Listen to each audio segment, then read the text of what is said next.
अगर आपको इंग्लिश समझ आती है लेकिन बोल नहीं पाते तो ये वीडियो आपके लिए है। मैं लाई हूँ इंग्लिश स्पीकिंग सीरीज डे 1, जहां आप सीखेंगे रियल लाइफ इंग्लिश जो आप रोज यूज कर सकते हैं। इस वीडियो में मैं आपको सिर्फ सेंटेंस सिखाऊंगी ही नहीं बल्कि उनका मीनिंग भी समझाऊंगी और साथ में 2 बार शैडोइंग प्रैक्टिस भी कराऊंगी ताकि आप सच में इंग्लिश बोलना शुरू कर दें। इस वीडियो को एंड तक ज़रूर देखना क्योंकि लास्ट में मैं आपको एक सिंपल प्रैक्टिस ट्रिक भी बताऊंगी जिससे आप फास्ट इंग्लिश बोलना सीख जाएंगे। So welcome to Fluent दोस्त, let's begin. So the first one is how's it going? मतलब हाल चाल कैसा है, कैसा चल रहा है सब। जब हम किसी से मिलते हैं तो पूछते हैं ना कि कैसे हो आप, ठीक है। ये एक बहुत ही नेचुरल और फ्रेंडली वे है किसी से पूछने का कि आप कैसे हो, कैसा चल रहा है सब। अब हम इस सेंटेंस की शैडोइंग प्रैक्टिस करेंगे। मैं इस सेंटेंस को 2 बार बोलूँगी। एक बार आप बहुत ध्यान से सुनना मुझे एंड सेकेंड टाइम आप मेरे साथ रिपीट करना। Okay, so let's start. How's it going? How's it going? Very good, well done. Next one is I am doing good, मतलब मैं अच्छा हूँ। इसका यूज़ आप आंसर देने के लिए करते हैं जब कोई आपसे आपका हाल चाल पूछता है। अब इस सेंटेंस की हम शैडोइंग प्रैक्टिस करेंगे। Let's start. I am doing good. I am doing good. Very nice. Next one, what are you up to? मतलब तुम क्या कर रहे हो। ये व्हाट आर यू डूइंग से ज़्यादा नेचुरल और मॉडर्न इंग्लिश है। इसे आप अपने फ्रेंड्स के साथ बात करते हुए ईजिली यूज़ कर सकते हो। चलिए अब प्रैक्टिस करते हैं। What are you up to? What are you up to? Great job. Next है Not much, just relaxing. मतलब कुछ खास नहीं, बस आराम कर रहा हूँ। जब आप फ्री हों और कुछ ज़्यादा नहीं कर रहे हों तब आप इस सेंटेंस को यूज़ कर सकते हैं। चलिए अब करते हैं practice. Not much, just relaxing.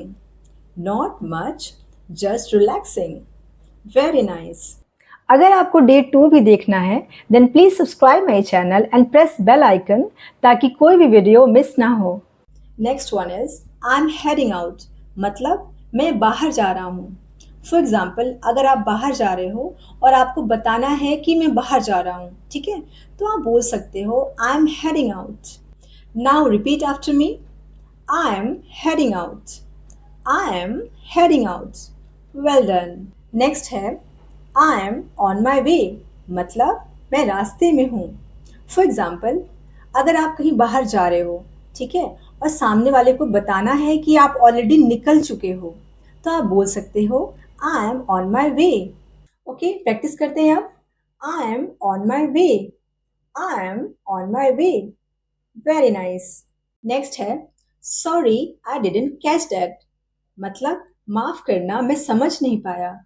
जब आप किसी की बात को ठीक से सुन नहीं पाते या फिर समझ नहीं पाते, उस केस में इस सेंटेंस को यूज करते हैं। Let's practice this sentence. Sorry I didn't catch that. Sorry I didn't catch that. Next one, can you say it again, मतलब क्या आप फिर से बोल सकते हो। जब सामने वाला कुछ बोल रहा है और आपको समझ नहीं आ रहा है, उस केस में आप बोल सकते हो can you say it again. Okay, then repeat after me. Can you say it again? Can you say it again? Very nice.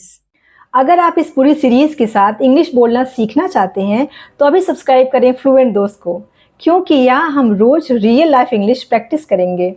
Next one, that sounds great, मतलब ये बहुत अच्छा लग रहा है। जब कोई आइडिया, प्लान या सजेशन आपको अच्छा लगे, उस केस में आप यूज कर सकते हो। फॉर एग्जाम्पल, आपके फ्रेंड ने कहा लेट्स गो फॉर आइसक्रीम, आपको उसका प्लान बहुत अच्छा लगा, तो आप क्या बोल सकते हो, दैट साउंड्स ग्रेट। चलिए प्रैक्टिस करते हैं। That sounds great. That sounds great. Good. Next one, I really appreciate it, मतलब मैं इसकी बहुत कद्र करता हूँ।